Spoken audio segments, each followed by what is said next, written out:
People who actually make decent money from a side hustle, what do you do and how did you get into it? Bartending. One opener shift per week works out to be about $400/$500 by the end of the month, tips and paycheck combined. Coworkers are happy to give up shifts if I need more hours. No late nights are a plus as well. I'm a freelance proofreader. A lot of people publish on Amazon Kindle and such, not through traditional publishers. As such, they may not have editors or proofreaders, which leads to a lot of mistakes in their books. Typos, grammatical mistakes, missing words in a sentence, extra words, i.e. repeating a phrase twice in a row by accident, continuity errors in a book, etc. I help with that, and because it's my side gig I only choose to take on clients whose books I actually enjoy. If I think your book is really bad, then I'm not going to do it. So far I've only been doing fantasy and sci-fi because that's what I enjoy and am familiar with. I charge around $200 to $300 per book, depending on the length. I charge per word. And those are low rates, as I haven't been doing it for that long. Experienced editors can charge double or even more. As to how I got into it, I just started reading a lot of books on Kindle Unlimited and such, and realized there were a lot of already published books with errors. I figured there would be some demand for an affordable editor. But, you have to be very good at noticing mistakes, have an excellent grasp of English and all sorts of obscure grammatical rules, and be a fast reader/typer. Most people aren't all of these. If you're slow, then your hourly rate will be bad. A good memory helps too, for catching consistency issues or continuity errors. This was a while ago, but I used to play my violin in popular tourist areas. Just really simple stuff. I could realistically cycle through 4 songs and no one would know. I made anywhere from $50 to $80 an hour, but my peak season was around the holidays where I averaged $100 an hour. Why did I quit, you may ask? To get a grown-up job making minimum wage. I used to 3D model furniture and houses, texture them, and sell them on Second Life. I made anywhere from $100 to $4,000 doing this every month. Stopped doing it because I was getting burnt out working 16 hours a day between it and my full-time job and school and life. But it paid for a lot of things I wouldn't have had otherwise. I got into it by trying Second Life and basically realizing I could make money by doing a thing I already knew how to do. Back in the day I made a frock ton of money building computers. In the mid-90s a mid-range desktop PC would set you back around £1,500 and people weren't as willing to build their own machines because it was a bit more complicated than it is today. Plug and play wasn't really a thing yet. You had to set the processor's clock speed and multiplier with physical jumpers on the board, etc. Well, I lived pretty close to a big computer fair that was on every weekend where I could buy parts ridiculously cheap. I could build a machine that cost £1,500 from a retailer for around £300 to £400. I remember being in college and once word got around that I could build a machine for 30 to 50% off the retail price, and once I'd built a rep for making quality computers, I made £10,000 in 3 weeks once. Nowadays, no frocking chance. You can still make money off it, but the margins make it not really worth it. I work as a tour guide on the weekends.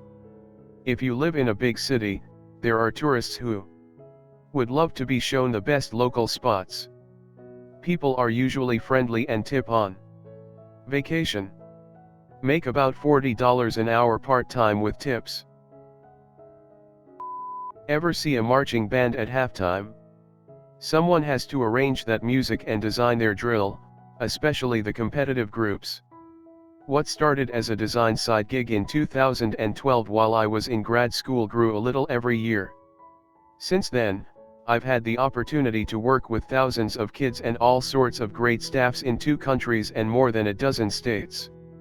Always said once that income topped my teacher's salary, I'd quit. In March, I filed as an LLC with the state of Texas, became official with the IRS and tendered my end-of-year resignation. Smiley face.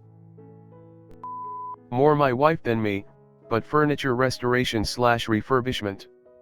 My wife has a killer eye and can pick the good stuff out of an estate sale or garage sale. She upholsters old chairs and sofas, I do the woodwork and refinishing on cabinets / desks / chairs. We can sell most pieces for triple what we paid, and materials aren't that expensive. We got into it just as a fun project outfitting a new apartment. We posted some pictures on social media and had enough people asking for commission work that we started doing it more regularly. I wish we still did COMMISON work, because we can charge more for it, but these days we're mostly flipping estate sale finds on Craigslist. I have several. I sell hot dogs on the street corner. Literally, outside of a bar and at special events like car shows, festivals, etc. Make more in 5 hours than my wife does all week. I worked an event where I was the only food vendor and sold $570 worth of stuff in about 5 hours. Netted about $500. I sell kettle corn. And worked an event selling regular standard popcorn at a $1 a bag and made $450 in 4 hours. I also have an online bookstore on Amazon that brings in a few $100 a month in passive income after I do all the work of sending the books in. I retired from the Army after 20 years and work full-time for a defense contractor. I'm a musician, I have been my entire life. I lived the poor, starving original musician stereotype for several years. I wrote a few albums, played out a lot, but I never hit the big time. So later in life, my travels eventually lead to my beautiful wife and back home to where I grew up so I could raise a family of my own.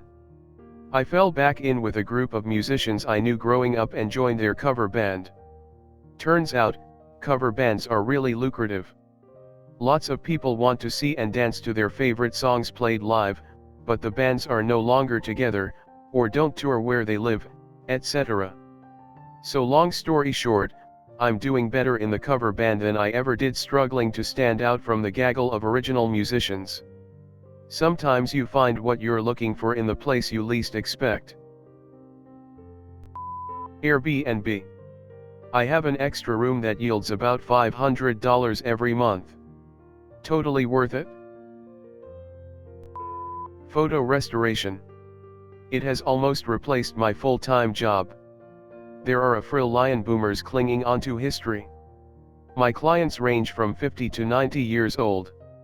Easy money. There is the upfront cost of a decent copy station, computer, and printer, but at this point the upfront costs are 6 weeks worth of work. High school tutoring. I graduated with pretty good grades, so I tutor high school kids in maths, chem, and physics. Get paid $50/hour, do like 9 sessions a week, so it's an easy $450/week extra. I'm an undergrad student, so it's pretty handy. I work at a grocery store on weekends. I had been with the company since I was 16, so I'm at the pay cap for the job class, $14 an hour. It's only on Saturdays, but after tax I'm still getting like $60 to $100 a week depending on how long the shift is. When I started my actual career I just changed my availability with the grocery store to 1-day week and I have never regretted it. Added bonus, the grocery store chain is privately owned by the employees, so the longer I'm there the more private stock I get. Currently sitting on $20,000 in shares that I get whenever I do decide to quit. And the more days I put in, the more shares I get. I'm the official photographer for a nonprofit and make anywhere from $150 to $300 a gig. Since the work is pretty low stress, it's pretty easy money. I also enjoy what the nonprofit does and who they represent, which is a huge plus.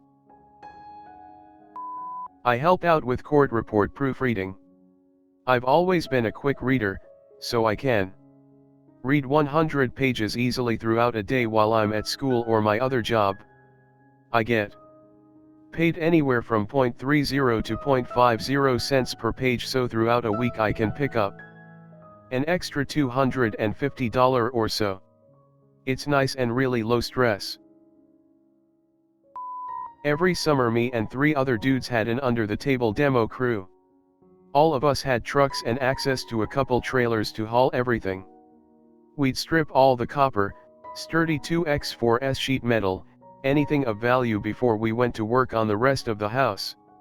We worked so cheap all the contractors would hire us, and we'd just make the profit off the tier out by selling it back to scab contractors looking to charge customers full material price.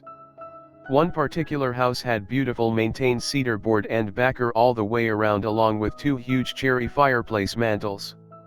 We pulled every nail/staple as careful as possible and sold it for an easy $3 grand for a couple hours of work.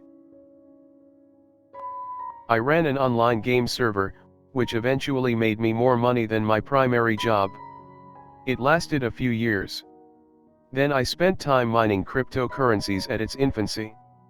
Did okay, and then all my stuff got stolen. When I was a student back in Japan, I accidentally stumbled upon some stuffs that people everywhere else apparently pay for. Events pamphlets, little demo CDs, movies tickets, along with digital codes that come with it, and various other things. Well, long story short, I was able to make $4,000 a month for 3 to 4 months straight. Got myself a nice camera for my desired job and last year of school.